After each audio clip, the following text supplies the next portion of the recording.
Hey iOS folks, with the release of iOS 18, many teams are likely moving towards adopting iOS 16 as the new minimum, bringing newer SwiftUI features such as navigation stack into focus. Opinions on SwiftUI navigation in general are quite mixed. Some developers have embraced it and advocate for it, while others argue that even with navigation stack, SwiftUI's navigation system isn't fully ready for large-scale apps. Many teams, including mine, use SwiftUI for building UIs, but still rely on UIKit's navigation by wrapping SwiftUI views into UI hosting controller. In this video, I aim to explore whether SwiftUI, particularly navigation stack, can be used with the coordinator approach, how it can be adapted to SwiftUI, and how to build a SwiftUI-based coordinator with minimal code without relying on complex third-party libraries. We will revisit what the coordinator pattern is, explore how it can be implemented with both UIKit and SwiftUI, and compare the two implementations while discussing their limitations. Let's start with the coordinator pattern. Like many great concepts in software design, the coordinator pattern is quite straightforward. Simply put, a coordinator is an object that manages the navigation flow. What is the navigation flow? In simple terms, it's the sequence of screens in an app connected by transitions. These transitions can vary. It can be pushing, presenting, or even custom transitions, depending on your needs. But what does it mean to manage the navigation flow? It means having full control over navigation flow through the app. Not only can we show new screens when buttons are tapped by user, but we can also change the flow state programmatically based on events happening outside the current screen. So we can, for example, remove the screen from the flow or pop to root. What are the benefits of using a coordinator? Let's consider an example when first screen navigates to the second. Instead of letting views and view controllers handle navigation directly, the coordinator takes over. By decoupling navigation logic from views, we reduce dependencies between views, making it easier to maintain, control, test, and reuse. Since we control the state of the navigation flow, handling complex scenarios, even programmatically, becomes straightforward. Coordinators scale exceptionally well. You can nest them, allowing sub-coordinators to create hierarchies within the navigation flow, organizing it into a tree structure that simplifies scaling. This approach fits neatly into modular design. If you're following a modular architecture with feature modules, you can easily integrate a feature-specific coordinator from the composition root. You might be wondering, we already use the router pattern in our project, so what's the difference? Both the router and coordinator handle navigation, obviously, but there are some differences. A router's scope can vary depending on how a team defines it. In my experience, a router typically manages the navigation routes for a single screen, as seen in patterns like Model View, View Model Router, or Viper. In some cases, a router might handle the flow of multiple screens or even manage the entire app's navigation, though this is more common in smaller projects and not a widely adopted approach. A coordinator, on the other hand, typically controls the flow of the screens, not just individual screen routes. While it's possible for a coordinator to manage just one screen in certain cases, its main strength lies in controlling the navigation for a set of related screens, like in some feature flow. Another difference is that coordinators usually have a hierarchical structure. Coordinators can be nested, with parent coordinators managing child coordinators, allowing for complex tree-like flows across the app. Hopefully, this gives you a clearer understanding of coordinators. Next, we can explore examples of how to implement them in UIKit. First, let's define the coordinator type. Start method starts the coordinator flow. It provides the flexibility to create a coordinator and activate it only when we're ready if we need so. By using a start method, we separate coordinator initialization from activation. There are several reasons for this. 1. Separation of concerns. Instantiation and execution are conceptually different. Initialization creates the object, while start triggers the flow. This separation makes the code easier to understand and maintain, as the responsibilities of creation and execution are clearly decoupled. 2. Deferred execution. This approach allows for deferred execution of the navigation flow, which can be useful in certain scenarios where immediate navigation isn't desired. 3. Dependency injection. Coordinators often need dependencies like services, data, or other coordinator before starting their flow. An explicit start method provides the flexibility to inject these dependencies before navigation begins. 4.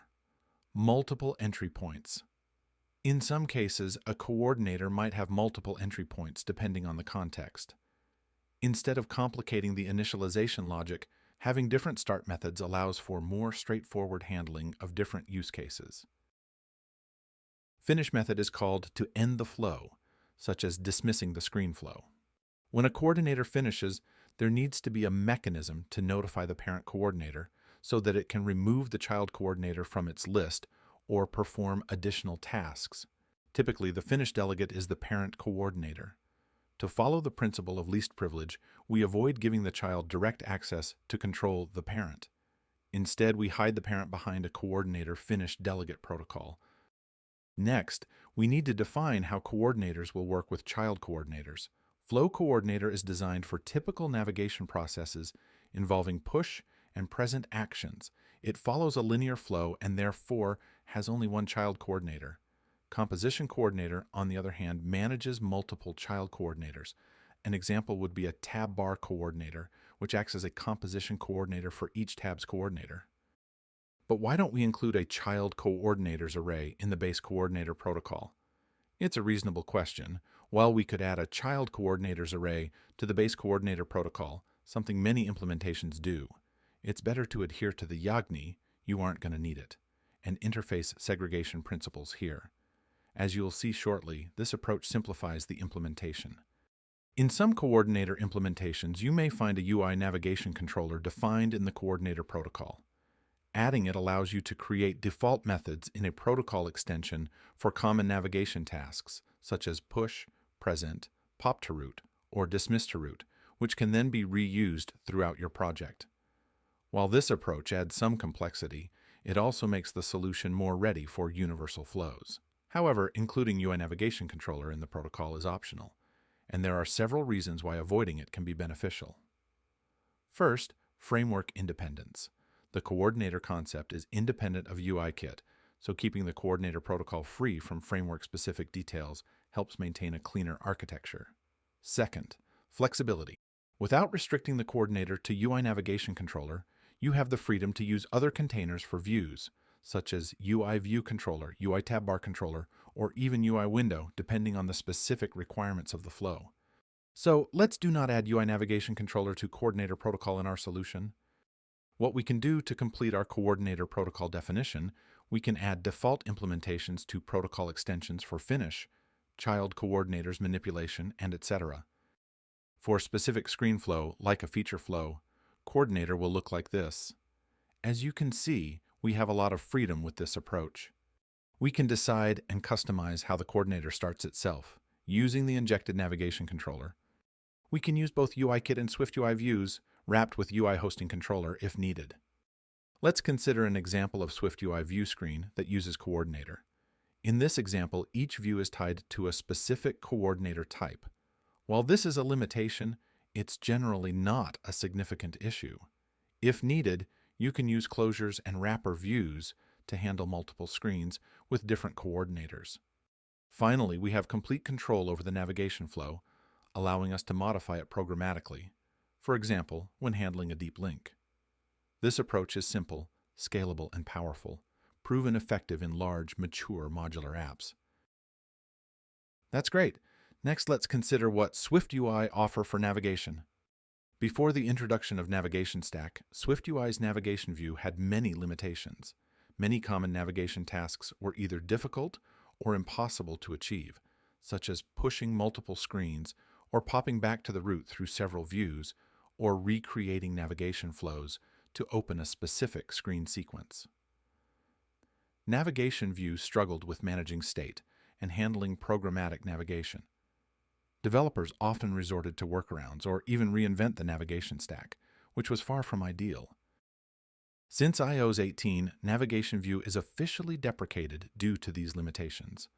Apple has made it clear that Navigation Stack is the path forward for managing navigation in SwiftUI. With iOS 16, Apple addressed these issues by introducing state-based navigation via Navigation Stack, allowing developers to control navigation state programmatically in a convenient way. This resolved many challenges related to managing navigation state. Let's consider a simple example of navigation stack. In essence, we can now control the navigation stack by modifying the navigation path, which can contain any hashable elements. All it takes is wrapping the view in a navigation stack and providing a path along with all the navigation destinations. It's a pretty nice solution. Now, let's explore how we can implement the coordinator pattern in SwiftUI using navigation stack. We'll aim to keep the implementation simple, but this will introduce some limitations as a result. Let's start with protocols again. It looks quite similar to the UI kit version, but there are a few new elements. The coordinator is now an observable object, allowing us to observe navigation state changes. We have new root view property now, but why? In the UI kit example, we wanted to decouple navigation logic from views, avoiding UI framework details in the coordinator protocol. This remains a good goal, but in SwiftUI, the root view is necessary for the setup to work. We'll revisit this point later when discussing limitations. Also, the start method was removed. As you'll see, it's no longer needed due to limitations in presenting child coordinators. Composition coordinator is the same as it was in UI kit approach. We also have some changes in flow coordinator. Route and destination are new types defining the routes in screens handled by the coordinator. These will be used to provide destination views for the SwiftUI navigation stack.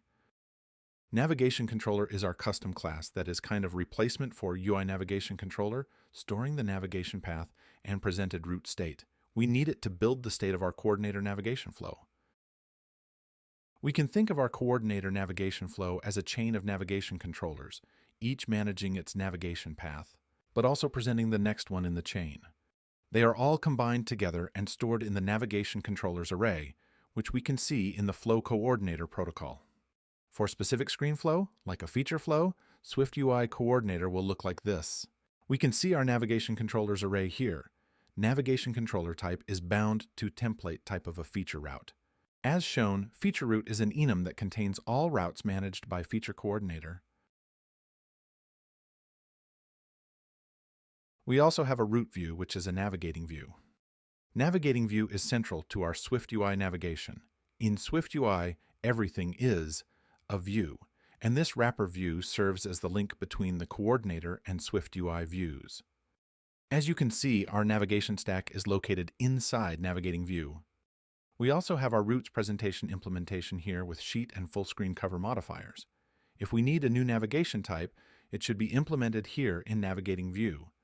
But before that, it must be defined in Navigation Type enum. Even custom navigation types are possible to implement if we want. The last thing to highlight in Navigating View is how we present the child coordinator. To simplify the implementation, we intentionally limited the presentation options to the sheet modifier. This is why the start method doesn't add much value in this case. There's no customization available for the child coordinator to initiate itself. Finally, we can take a look on feature screen. The feature screen is quite similar to the one we used in the UI kit navigation example, with the main difference being the use of the environment object property wrapper here. Environment object is used to demonstrate the options available, but it could also be an observed object if you prefer using plain old constructor dependency injection. For deep link handling, we can use the same approach as we did with UI kit with feature deep link handler. In the result, we can build very similar experience in UI kit and SwiftUI. In the end, we had to write more code in comparison to UI kit, but now we can apply the coordinator pattern using SwiftUI navigation. However, is this solution truly smooth and effective, or are there still limitations? Let's explore the limitations of our SwiftUI coordinator implementation, especially when compared to UI kit approach. Many of them are simply differences between SwiftUI and UI kit navigation systems, but some comes from the attempt to not overcomplicate the SwiftUI solution. View-bound nature. In SwiftUI approach, you might have noticed we needed to add more view-related properties to our coordinator protocols, such as route view and destination. This makes SwiftUI's navigation stack-based approach more tightly coupled to the views, which contrasts with UIKit's approach where coordinator protocol was abstracted away from the views. This view-bound characteristic stems from SwiftUI's view-centric nature, where everything is a wrapper around a view. This makes it difficult to keep coordinator protocol agnostic to the framework details. But this is not a significant limitation unless you intend to reuse your coordinator solution across different platforms or frameworks. Complexity. Navigating in SwiftUI tends to feel more complex when it goes a bit from simple examples. You might have noticed the increased amount of code required for the SwiftUI coordinator compared to UIKit 1. In UIKit, injecting a UI navigation controller into specific coordinator implementation was usually enough for most navigation tasks, since navigation controller also acts as a UI VU controller that can present other view controllers. In contrast, navigation stack in SwiftUI is limited. It only handles pushing and popping views. Presentation is out of its control. For more advanced scenarios, you need to create custom solutions.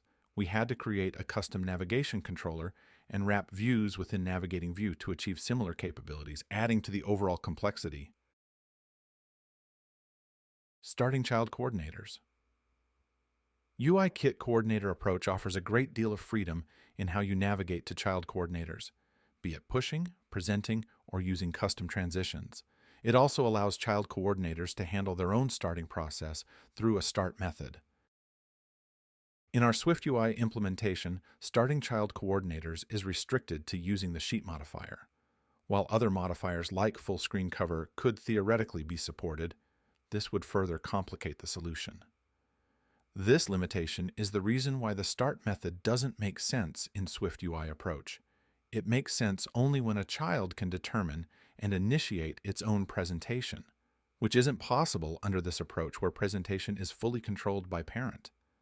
Another limitation is that attempting to push a new coordinator onto an existing navigation stack is particularly challenging there, because each flow coordinator is bound to a specific root type, and making two coordinators to share the same root type doesn't make much sense. Changing the navigation path. SwiftUI's navigation stack also has limitations regarding modifying navigation path. The navigation path can only pop elements from the end of the stack, with removeLastKElements method. Unlike UIKit, it can't remove elements from the middle of the stack, which limits its flexibility. Even if you use an array of roots instead of navigation path, removing elements from the middle causes strange behavior with unexpected pop animations. Moreover, the initial root view in navigation stack isn't included in the navigation path array, making any modification of the root view impossible. Custom navigation transitions. SwiftUI lacks support for custom navigation transitions when using navigation stack. A third-party package called Navigation Transitions supports custom transitions for iOS 16, but depending on external SDKs has its own downsides. iOS 18 introduces a new API, Navigation Transition, that allows custom transitions like zoom. However, this isn't helpful if you need to support iOS 16 or earlier versions. UIKit remains more robust and reliable for custom navigation transitions. If you're okay with using only standard transitions, SwiftUI will suffice, but for more sophisticated effects, UIKit still stands out. Navigation bar customization. SwiftUI allows navigation bar customization with modifiers like navigation title and toolbar. However, deeper customizations, like adjusting the height, adding a background image, or modifying the back button, are more limited compared to UIKit. You can access global UI navigation bar appearance to achieve some customizations in SwiftUI, but UIKit remains far superior in this regard. Finally, an advantage for SwiftUI approach. If you rely on the environment object property wrapper, SwiftUI offers direct integration, which doesn't work properly in UIKit's hosting controller approach. While environment still works in UIKit, environment object does not. Personally, I am not a big fan of environment objects. I prefer constructor injection, much like how I prefer using factory over swinject, or why I avoid force unwrapped optionals. I respect Murphy's Law and believe that if it can crash, it will crash. Because depending on environment, objects can lead to unpredictable crashes. Check out my DI in SwiftUI article for more details. What is an outcome here? Given these limitations, I find myself leaning towards continuing using UIKit coordinator approach for navigation, at least for now. UIKit's navigation model is powerful, predictable, and well proven. When needed, I can combine UIKit with SwiftUI to leverage the best of both worlds and avoid potential headaches related to navigation. Migrating to SwiftUI for navigation currently brings limited benefits, particularly given the edge cases I could miss and added complexity. It's worth mentioning that everything discussed in this article reflects the current state of SwiftUI navigation. SwiftUI continues to improve each year, and I believe that in the coming years it will reach a point where it meets our needs. For now, though, it is what it is. Now you probably have a question. Why not use a third-party library for SwiftUI navigation? There are several quite popular libraries available that can simplify navigation in SwiftUI, such as Stinson or Point Free's SwiftUI navigation. However, I prefer avoiding third-party dependencies for something as fundamental as navigation. Third-party libraries may stop receiving updates or break with new versions of iOS, leaving you at the mercy of someone else's timelines or requiring you to maintain your own fork with solutions that are quite complex. Many large-scale applications has complex navigation engines built on UIKit, which uses a path-based approach where everything is a deep link and are unlikely to migrate away from their powerful solutions to a more constrained SwiftUI-based navigation system anytime soon. If you have insights or experiences with SwiftUI navigation, feel free to share them in the comments. Thank you for watching and see you in the next video.